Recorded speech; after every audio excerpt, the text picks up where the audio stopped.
Welkom studenten van HAVO 5, VWO 6. Welkom bij deze vraag uit het examen van 2024. Pregunta. Gebruik bron 2.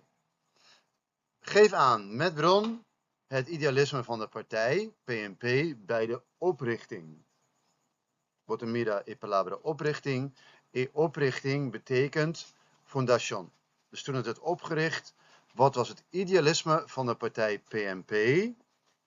Ja? En papapimento is de kitanifica puntenan cotabata centraal de vision. Zonder bron, de twee punten die in de visie van de partij, de PNP, centraal stonden bij diens oprichting. Dus het idealisme bij de oprichting en de twee punten, puntenan cotabata centraal de vision, bij de oprichting, durante e fundación. Idealen, ja, die de partij had. Ideals zijn als het ware dingen die je wil bereiken. Hoe je wil dat de samenleving eruit komt te zien. Nou, dan moet je deze bron lezen. Dit is bron 2. Voor Mester Lissa e bron aquí.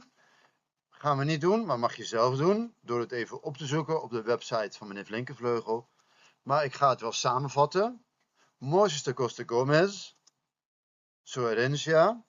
Hier zie je Moisés de Costa Gomez. No solamente muestra worden apreciar, pero también muestra worden poner en práctica. Dus het moet niet alleen maar worden gewaardeerd, geprezen, maar de erfenis, de ideeën, de nagedachtenis van Moisés de Costa Gomez moet ook in de praktijk worden gebracht. Dus, punt 1. Het blijven strijden voor de ontwikkeling van de Nederlandse Antillen. Voor 1 punt. Sigue bringa para desarrollo de anti-Hollandes. De anti-Hollandes bestaat niet meer. Het zou nu dus zijn Curaçao. Het blijven strijden voor de ontwikkeling, para desarrollo van de Nederlandse Antillen. Pa anti-Hollandes. Het volgende punt. 2 van de onderstaande punten. 1. Het streven naar het verkrijgen van meer zelfstandigheid voor weer de Nederlandse Antillen. En búsqueda de más independencia de anti-Hollandes. Het streven, búsqueda, aspiracionan, van verkrijgen van meer zelfstandigheid, die más independencia.